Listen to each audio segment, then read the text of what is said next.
Hello guys! Hello! This is for Fire Sign, Leo, Aries, Sagittarius. Welcome dito sa aking channel, Kapalaran 888. So, titingnan natin saan ba nakafocus ang Blood Moon sa mga Fire Sign, Leo, Aries, Sagittarius. Total lunar eclipse at the same time, Blood Moon, may full moon and eclipse sabay sila. So, titingnan natin. Fire Sign, Leo, Aries, Sagittarius. Transformation. Wow! So, sinasabi ng bara sa'yo na may transformation, there's a transformation, there's a transition, there's a change na tinitimpla ang universe para sa'yo simula sa araw na ito. So, kung ano man ang magbago sa buhay mo, ano man ang magbago, like for example, there's a change of address, relocation, there's a change of job, career change, or change of anything sa paligid mo, sinasabi ng bara sa'yo na kailangan mong yakapin, tanggapin etong pagbabago na to, okay? And you need to be grateful and thankful sa kung ano man na bago na darating sa'yo simula sa araw na ito. Okay, so let's check. Ano pa ba? Ano pa ba ang focus para sa mga fire sign, Leo, Aries, Sagittarius?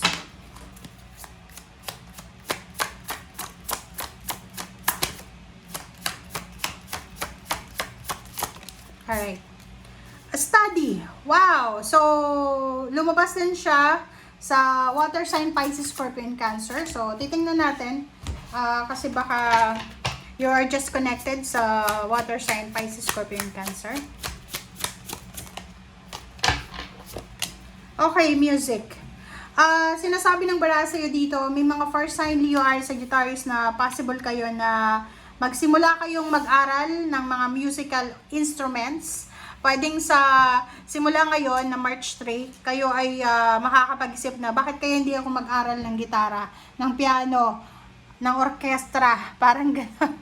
So, sinasabi ng bara sa'yo dito na siguro marami kang oras, marami kang panahon para mag-aral ng instrumento or kung ano man na pwedeng hobbies na pwedeng mong pagkaabalahan or pwedeng mong pagkakitaan. So, eto siya.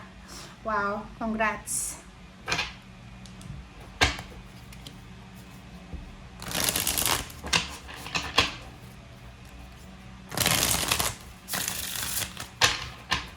Okay, first sign, Leo, Aries, Sagittarius. Okay, first card natin is the Devil. This is Capricorn energy. Second is Knight of Swords. Okay, King of Pentacles. And Eight of Swords. And Two of Pentacles. Okay guys, yung first two cards natin dito, sinasabi ng barahan na we need to be careful.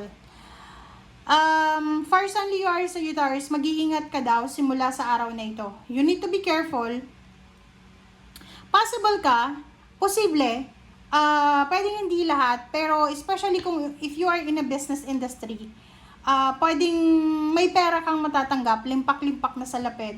Maybe this is a lump sum of money, maybe this is a huge contract na pipiramahan mo simula sa araw na ito, or maybe you will receive a news, 'di ba? A news, a confirmation ng kontrata, malaking halagang pera, ganyan ganito.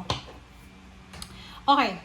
In terms of relationship, we need to be careful. Fire sign, Leo, Aries, Sagittarius.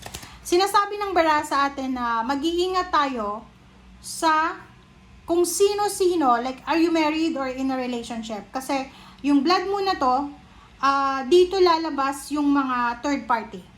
So, if you are planning na maghanap ng ibang karelasyon, you need to be careful. Kasi, posibleng mabibisto ka.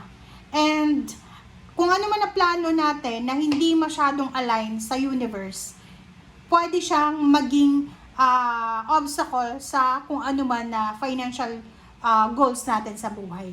So, kung makikita mo dito, sinasabi ng barahan na maging careful ka sa mga actions and choices mo sa araw na ito.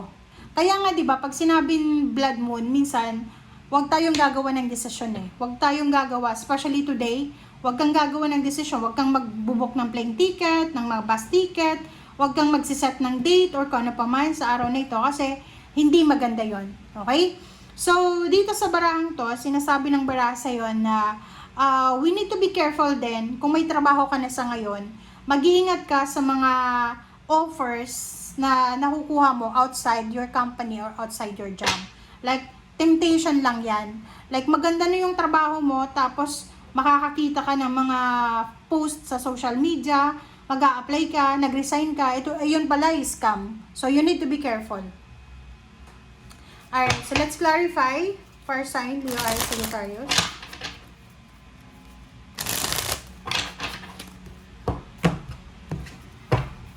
Okay, the devil. Sabi ng bara sa'yo dito, huwag tayong maging excited simula sa araw na ito. Huwag tayong maging excited na magdesisyon, huwag tayong maging excited na gumawa ng actions. Prepare yourself, okay? Ihanda mo yung sarili mo, fire sign Leo, Aries, Sagittarius, kasi there's incoming news about the celebration, happiness, or anything na napakasaya. Sa usaping pera, huwag kang masyadong nag-aalala. Sinasabi ng bara sa'yo dito na huwag kang masyadong nagpapanik. Kasi pag nagpapanik ka about sa money, natatakot ka na baka next week, next month, wala ka ng sweldo, wala ka ng trabaho. That's a scarcity mindset.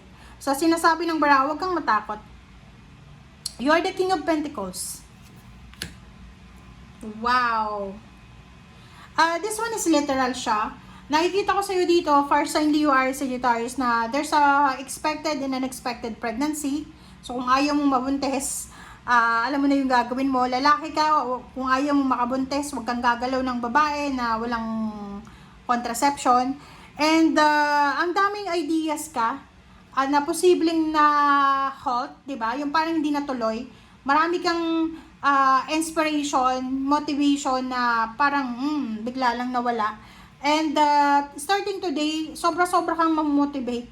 'Di ba? Like dati may plano ka nang magpatayo ng bahay. And then biglang nawala yung interest. And now, babalik ulit yung interest mo. Okay?